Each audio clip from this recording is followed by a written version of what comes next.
I actually have 20 hours and 47 minutes left. I enjoyed this book more than the first book of the series for sure. I know, and I went straight to bed. So that wasn't what was planned. So many quotes. I was like, that is the cutest thing I've ever heard. What's up, guys? Welcome back to my channel. And today we are doing a 24-hour readathon.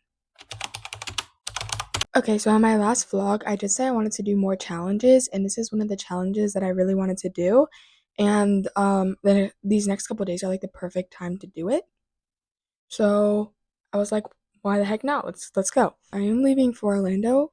I'm leaving to Orlando on Saturday for a volleyball tournament, but today's Wednesday, and I don't really have much to do over the next couple days. So like today, I have something at 4, but I have until then to read. Tomorrow, I have like nothing except I might go to the gym for like an hour, but like that's it. Then the day after, I also have nothing, and then Saturday, I have a couple of hours before I have to leave for our flight. So that's a good amount of time to really finish this 24-hour readathon. I will be doing the timer method, just because I value my sleep. But yeah, let's get into the TBR. So first we have City of Glass by Cassandra Clare. This is the third book in the Mortal Instruments series. So I read the second one yesterday, and I have a lot of theories and predictions as to why things happen, or some things that were left unsaid and stuff.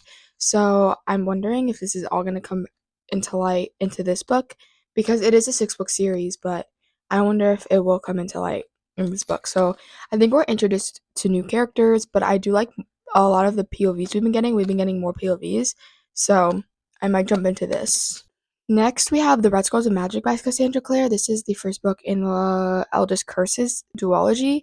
This is a spin-off that, if you read the Shadowhunter Chronicles in the recommended reading order, then this is the spin-off you read after the first half of the Mortal Instruments before going into the Infernal Devices. So this follows Magnus Baines and Alec Lightwood's story, romance story, and a mission that they have to do. And I'm actually quite invested in their love story. So I'm curious to see how this book is gonna go. It is only like around, it's quite short. It's like 350 pages around. So it's not too long, and I think it'll be easy to understand because you're pretty much in the world already. So next we have The Second Death of Locke by V.L. Bovalino. This is a romantasy standalone between a mage and his like guard, and that's all I know.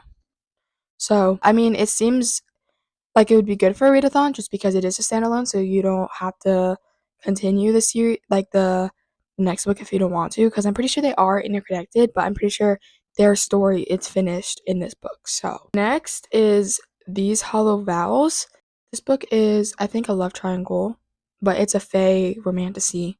I have the second book, and I think this is a duology, so if I want to start the second book, I might if I read the first one. So the next book I have is The Broken Elf King by Leah Stone. I read the first book in another vlog, but it's a short, like they're interconnected romantasy, like standalones, if that makes sense.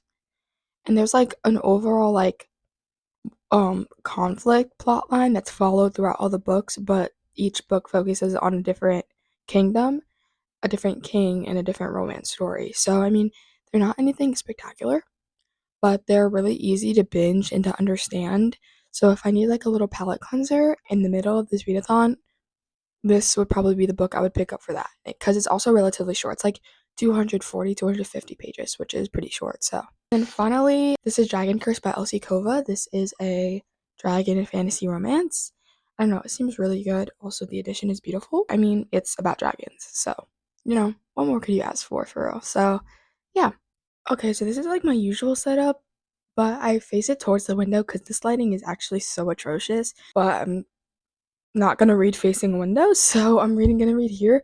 But yeah, let's get some stuff set up. First, I want to put a movie in the background. I think I'm gonna put a Marvel movie. I'm definitely a Marvel girly for sure.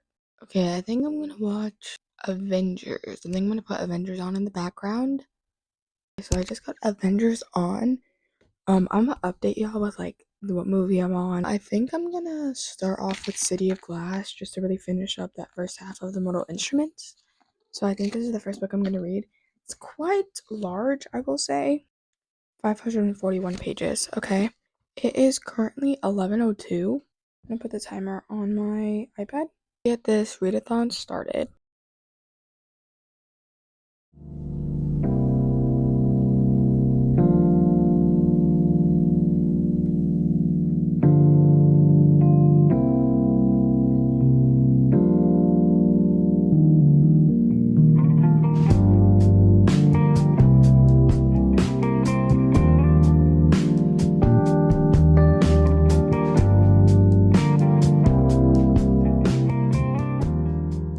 Okay, guys, update. So we actually have 20 hours and 47 minutes left of the timer, and we are now on page 178 of City of Glass. Everything has been going wrong, basically. The only good thing is that Clary got information that she needed, but besides that, everything basically has gone wrong.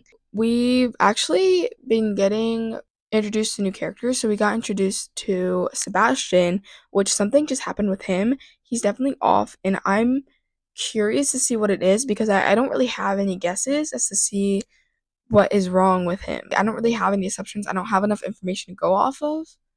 But yeah, we're getting more POVs from Simon, and I'm warming up to him more and more. Basically, in the first book, I really did not like him at all, but I'm starting to like him more and more. So yeah, definitely interesting to see his POV. We've also been seeing more of Alex's POV, which has also been interesting. All I know is that a lot of self-loathing is going on with both Clary and Jace. Jace is taking it in the direction where he's hurting everybody he loves, right? He hurt Clary really badly, like emotionally. And I'm quite upset about that because he's just not coping well. And so he's hurting everybody else in the process. Like, I no. Why? Why? He has every reason to be upset, yes, but the way he's going through with it is not, no, it's not okay, and it's making me upset. Clary she's very driven by her goal of helping her mother, and basically she's not really determined to think about anything and is going very much headfirst and diving into things. So, there's that complication as well, which I don't blame her, but girl, we need to stop real quick and think about the consequences that could be an outcome of your actions. Like, stop and think a second before you go into something. So I understand why she goes very headfirst into things. She's lost a lot of people at the moment, so she's focused on the one thing that she can still control. But you know what? That's okay. I am curious to see where the story's going to go because a lot of the things left unsaid in the last book have not really been talked about in this book. We've kind of been going around a lot of the things that have happened in the last book. So nothing has been revealed relating to the questions that I have. Hopefully they are revealed in this book because I would hate to have to start a whole other series in the middle while not having at least some answers. So we'll see. But yeah, I will update you guys.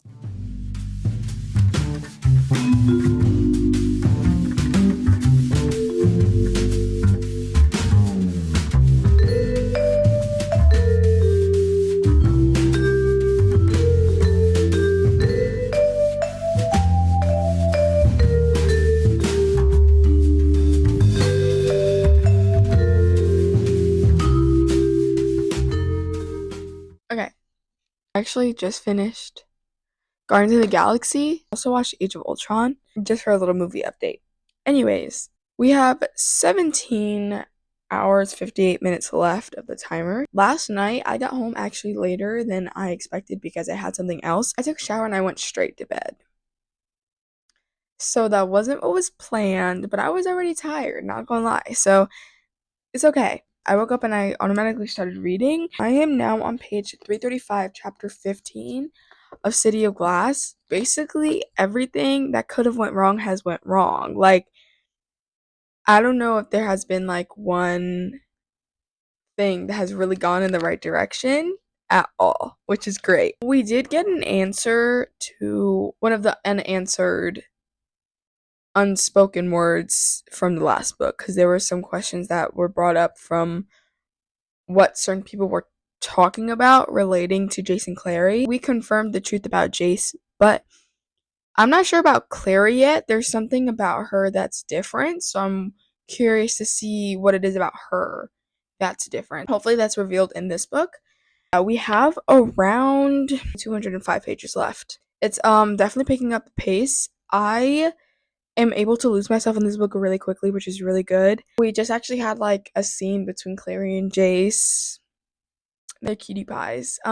Also a character died that I actually was like almost sobbing, because when I tell you, out of all the characters that could have died, I really did not want this character to die, because like he was young, he was a kid, and that just made me really sad. We're on like the brink of possible war, which is really nice. Whether we're going into war or not is probably about to be found out soon. There's a bunch of things that we don't know about. Magnus Bane, we don't know where he went, relating to Clary's mother, and if he's doing his side of the deal that Clary had made with him. Also, the suspicions I had about Sebastian were correct. Thank you. We actually saw Isabel's POV for the first time. We have not seen Izzy's POV ever. And we had her first like thing of her point of view. So that was interesting. I'm hoping to finish this book today, obviously. Anyways, next movie, I think I'm just gonna put Guardians of the Galaxy 2. Okay. So yeah, let's get back to reading.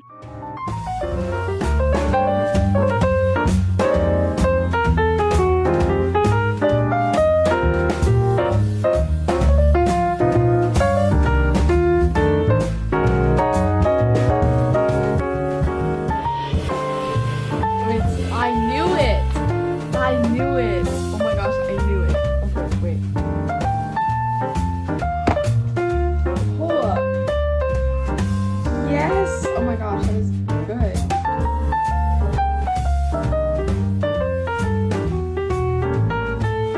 I knew it! I knew this, okay? Oh my gosh.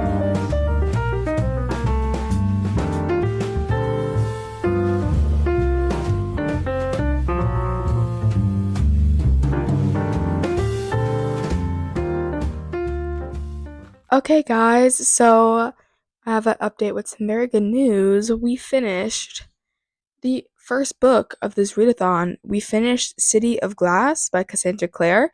We finished it with 14 hours of the timer left. The ending almost felt very final, if that makes sense. Because, like, the last two books, all the endings left unfinished questions.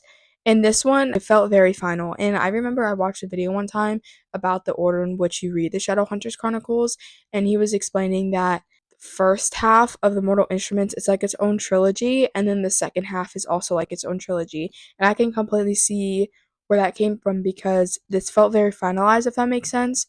The villain from the first book that carried out to this book is dead, so like I don't really know what else there is to go off of, except I do know that this one guy, we don't know if he's dead or not, so that definitely leaves the opening if that's what the next couple books are going to be about. We saw Clary and Jace kind of navigate their lives after, you know, seeing things that they shouldn't at their age. They're 16 and 17 years old, and they shouldn't have experienced or seen the things that they did. So we kind of see them throughout the whole first three books. We kind of see them struggling to cope and then learning how to cope.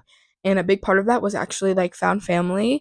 Their family and friends really helped to support them and everything, which I love. The found family, we see a lot of relationships have grown. We've seen a lot of romantic relationships grow, which was great, including Clary and Jace. So I just love that. Like, I love seeing that growth throughout the three books. There has been a lot of growth. I enjoy this book a lot, actually. Yeah, I care for basically every single character. That's a good sign of a good series if I'm connected and love the characters. And I cared about everybody's POV, which is really good. So yeah, as for what book I'm gonna read next, I think I'm gonna read The Broken Elf King for a palate cleanser, because I kind of need a break. That was a lot that happened in the last book, and a lot of thinking and a lot of learning, a lot of new information. So I think this will be a nice break. And I think I'm gonna go into the Red Scrolls of Magic because after how we saw Alec and Magnus's relationship ended the last book, I kind of need their relationship right now. Like I need to see them. They're literally the cutest. Like I love them so much. So as for movies, I finished Guardians of the Galaxy Volume 2. I watched Captain America Civil War, and now I'm on Black Panther. Everything's actually going pretty well. I really locked in.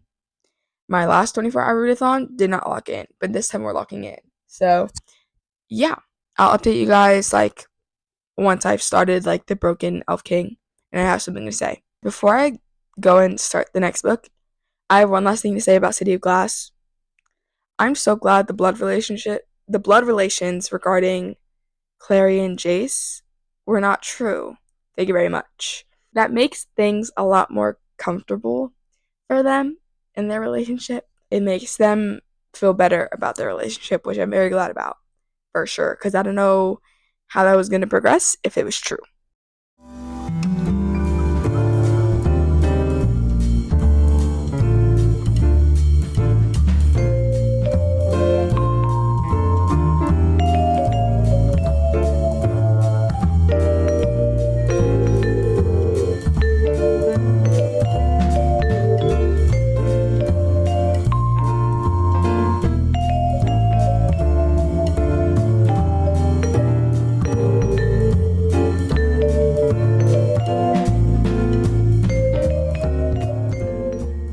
What's up, guys? Another update.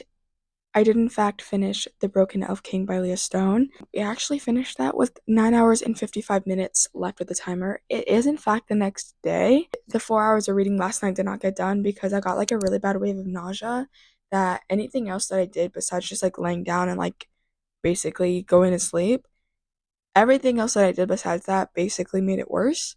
So I just like couldn't read. So I did not read last night, but that's okay. We did get it done today. I enjoyed this book more than the first book of the series for sure. I don't know what it was, but there were some things that annoyed me less, and I really liked the FMC for sure. There were also some things that were kind of unrealistic, which is why I think I'm gonna give it a 3.25 stars. Yeah, I enjoyed it much more. I did find some things like unrealistic, like for example, she's only known the MMC for like a month and maybe a bit more than a month, but like not that much. She became queen because it's like an arranged marriage type of thing. She became queen and was queen for like less than that. And what I don't understand is all of a sudden she's having like the first battle she's ever had, and she's by herself because her husband went to go do something.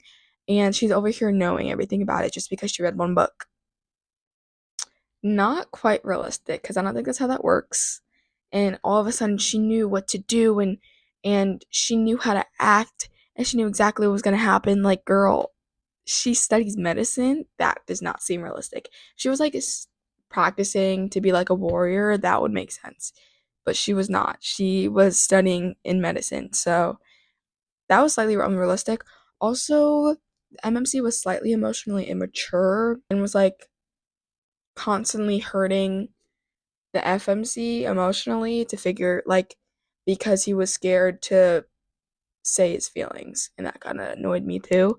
Also, the FMC's aunt, she was like, "Oh, like he loves you, but like sometimes you have to make a man realize that they might lose you before they want to realize that they love you and they want you."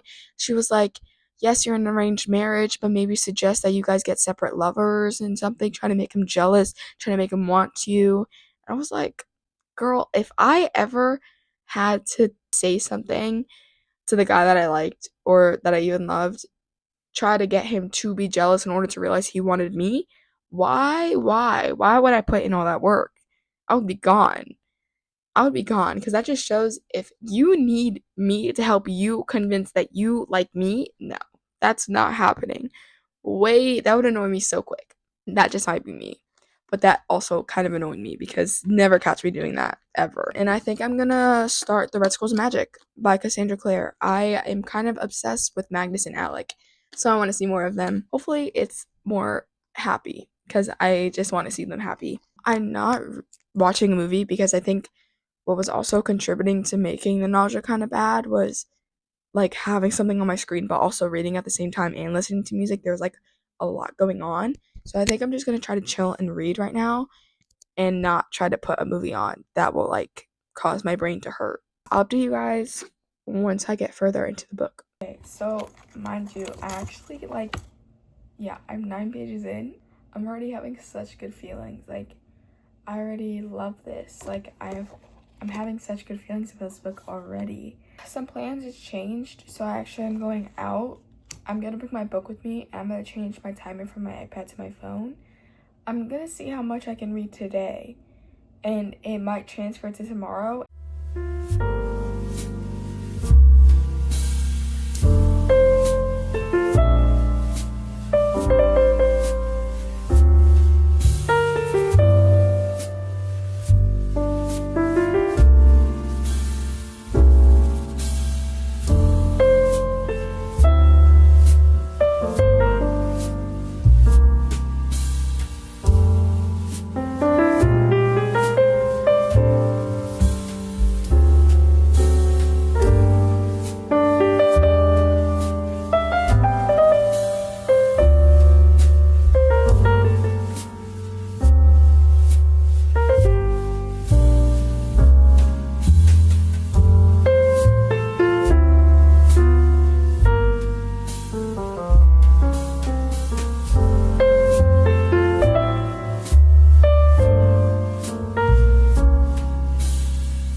Okay, guys, don't mind the hair. It's not completely dry and not separated yet. Update. I finished The Red Skulls of Magic. I finished it. Oh my gosh, I finished it. Oh, okay. So I actually had more hours left for today than I wanted there to be, but I got the audio book of this, so while I was doing stuff, packing and doing my hair and stuff, I could continue the readathon. So I did finish it. I did some regular reading in the morning, some audio, like I listened to the audiobook, and I did some immersive reading. So it was like a combination of all that to get this book done. I loved it. Oh my gosh. Oh my gosh. I fear it only made me more obsessed with Alec and Magnus. I think I'm gonna reread this and I'm gonna annotate it next time I do. But there were so many quotes. I was like, that is the cutest thing I've ever heard. Like, what the heck? I haven't been obsessed with like a character's romance story in a really long time, and I'm hooked. I literally love them. There were just many soft moments in chaos that I was like, that is literally so cute. Like, they seek each other out and they know each other. Like, Alex specifically doesn't ask to know everything about Magnus all the time. He doesn't need to. He knows who Magnus is to his core. They don't need to know everything to know that. So, like, I love that that's where they base their trust off of. And Alec understands that Magnus has lived through a long, long life and that there are many things that he may not feel comfortable to share yet. And he's like very open to like be there for Magnus to tell his tales too. And I actually love that so much. I love how they trust in each other. I just love their whole relationship. Like, they're new. It's a newer relationship, but they already love each other and they already are growing to understand each other. They see each other, and it was so cool to see them grow in this book. Their relationship grew a lot in this book. I loved to see it and I enjoyed it. Like, this book is a 5 star for me and I plan to reread it in the future. The plot was very interesting actually. Also, the ending, like, hello, that just left a whole thing. I was not expecting it to be anything like that. This was like, there was a bunch of adventures and everything, but at the same time, it was kind of almost light-hearted, if that made sense. There were some heavy moments, of course, especially regarding Alec and Magnus's relationship, but a lot of the interactions and the adventures in this book were very light-hearted, and there were goofy moments, there were funny moments, which I actually really liked because while the Mortal Instruments was starting to get heavy, this was kind of a break while still being realistic. And I actually love that so much. I've grown to really love and appreciate Alec even more. He wasn't my favorite in the first Mortal Instruments book, City of Bones, but I've really grown to actually love him and understand him. And so I'm really grateful for that. I feel very connected to him. Same thing with Magnus. Magnus has been through so much, but like, he never fails to still be kind and to still help people. So they're just, oh, they're so cute. And the way that like Alec basically threw everything aside for Magnus, like their main focus is each other, keeping each other safe and being with each other, which is so special. Like Alec didn't even hesitate to trust Magnus, and he was like, I automatically trust your word. I believe in you, and I'm not gonna do anything to betray you or your health and your safety. Like he was like, in the world we live in, like the clave is not as it should be. It needs to change, and we're gonna change it. Instead of being like, oh, the clave, like their law is law. He was like, no, like I see changes that need to be made. His whole life, he was taught to believe in clave and to always follow their law, but he put Magnus above all of that, which I love so much. I could talk about them for hours, honestly. I love this book, 5 stars for sure. Next, as you saw, I started Second Death of Locke. I didn't get much into it because when I finished the Red Scrolls of Magic, I had like 30 minutes left, 45 minutes left. Honestly, did not do a crazy amount of reading. I'm not very far. I'm on page like 20. So I can't really say much, except for the fact that I'm already intrigued. So I'm excited to see where this brings me. But yeah, this is how we're gonna end the video because I am leaving for Orlando soon. So yeah, I really hope you guys enjoyed. I want to do more 24-hour readathons. This was very much fun. We got it to complete 3 books, and we started a 4th one in this vlog. So I'm very happy about that. I feel very accomplished, and we're getting closer to our goal of 50 books for this year. So that's good. But yeah, I really hope you guys enjoyed. If you have any more recommendations for what challenges I should do, I'm open. So please comment. Please like and subscribe this if you also want to see more content of mine as well. Thank you guys. I'll see you guys in my next video.